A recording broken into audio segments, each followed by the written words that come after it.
ఇనుముకు తుప్పు పడితే ఎలా నశించిపోతుందో మన శరీరం కూడా అలాగే తుప్పు పడుతుందని మీకు తెలుసా? దీనినే సైన్స్ భాషలో ఆక్సిడేషన్ అంటారు. మనం 150 ఏళ్లు జీవించాలంటే ముందుగా ఈ ప్రక్రియను ఆపాలి.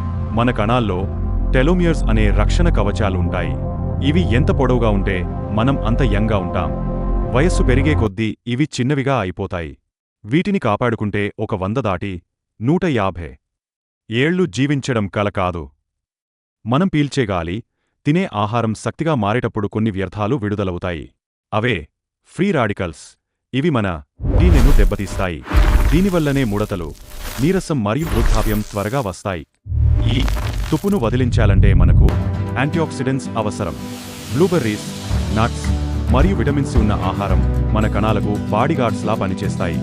షుగర్ మరియు జంక్ ఫుడ్కు దూరంగా ఉంటే మీ కణాలు మళ్లీ జీవం పోసుకుంటాయి. కేవలం ఆహారమే కాదు, రోజుకు 7-8 గంటలగాగ్య నిద్రను విడుదల చేస్తుంది. ఇది అత్యంత శక్తివంతమైన యాంటీ ఆక్సిడెంట్. అలాగే స్ట్రెస్ తగ్గించుకోవడం వల్ల టెలోమియర్స్ తొందరగా కరిగిపోకుండా ఉంటాయి.